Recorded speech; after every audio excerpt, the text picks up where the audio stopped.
we're looking at is an off licence. It's an ordinary day and the security camera is overlooking the shop itself. One customer leaves, another customer remains. Now this chap that's walking in is intent on thieving some sweets.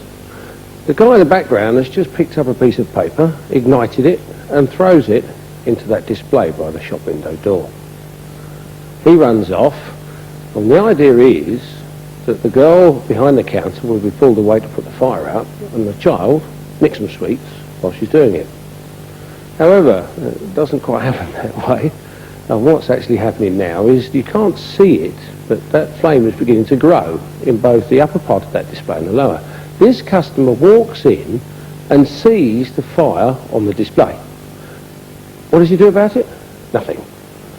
The gang of kids that are waiting for the sweeties now do a runner, and you can see on the left-hand side where the flames are beginning to flicker on both the upper and lower levels of that display. Now the gentleman is still seeing that particular flame glowing over there, but still has said nothing. He's standing in the queue, waiting to be served. And now he says it's beginning to grow, it's about time, excuse me, but the display's on fire. And the girl in front of him assists in that statement. So the girl goes off to get a fire extinguisher from behind the counter. Meanwhile, some kids who've got their mother with them gather at the front of the shop there to look at the fire. Absolutely oblivious of any danger. And so are the people in the shop who are still waiting to be served. The girl comes out with a carbon dioxide extinguisher.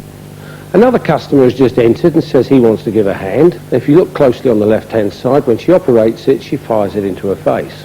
There she goes, fires it off into her face, see? There you go.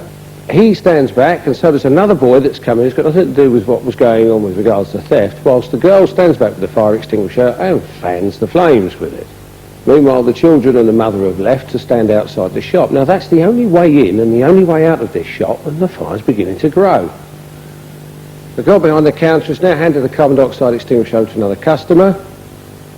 The women have got worried by the smoke and the flame and have decided to leave. What has happened now is that the customer left with the fire extinguisher has disappeared. The boy was going to have a go, but he thinks that that's not right for him either. The other customer's been out the back of the shop, helped himself to 2 bottles of scotch and walks out. It's round about this time that the temperature at head height is about 300 degrees centigrade and the smoke is beginning to build such that you wouldn't be able to survive in this particular atmosphere. And just so that you understand the full gravity of the situation, those customers only just managed to get out the shop with seconds to spare. It's round about this time that survival in the shop would become negative.